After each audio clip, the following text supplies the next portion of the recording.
Dhaka medical college হাসপাতালে অভিযান চালিয়ে ৭০ জনের বেশি দালালকে আটক করেছে যৌথ বাহিনী। আটক হওয়াদের ৩ মাসের জেল দেয়া সহ বিভিন্ন মেয়াদে সাজা দেওয়া হয়েছে বলেও জানিয়েছেন অভিযানে থাকা সিনিয়র এক্সিকিউটিভ ম্যাজিস্ট্রেট। সকাল 10:30টায় হাসপাতাল চত্বর, বিভিন্ন ওয়ার্ড এবং প্যাথোলজি বিভাগ থেকে তাদের আটক করা হয়। আরও জানাচ্ছেন নজরুল ইসলাম। ঢাকা মেডিকেল কলেজ হাসপাতালে বরাবরই দালালদের দৌরাত্ম্যের মুখে অসহায় সাধারণ রোগীরা।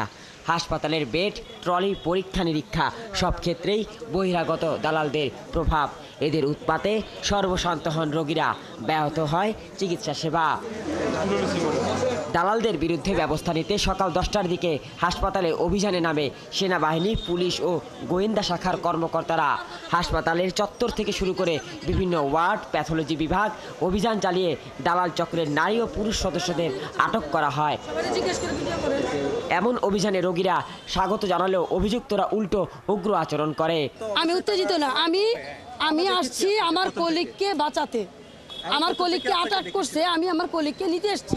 দালাল তো থাকবেই, দালাল অবশ্যই আছে। ম্যাডামকে বলছি যে ম্যাডাম, স্যার বলছে যে শুধু অ্যাডমিটেড পেশেন্টগুলো হবে, আউটডোর পেশেন্ট হবে না। তো ম্যাডাম তখন বলছে যে আপনি মেরিনোবাতে দিতে পারেন, ওখানে আমরা বলে দিচ্ছি কম দামে করে দিব। এ সময় যৌথ বাহিনী দালাল চক্রের তথ্য উপাত্ত যাচাই বাছাই করে ভ্রাম্যমাণ আদালতে ম্যাজিস্ট্রেটের মাধ্যমে বেশ কয়েকজনকে বিভিন্ন মেয়াদে সাজা দেয়।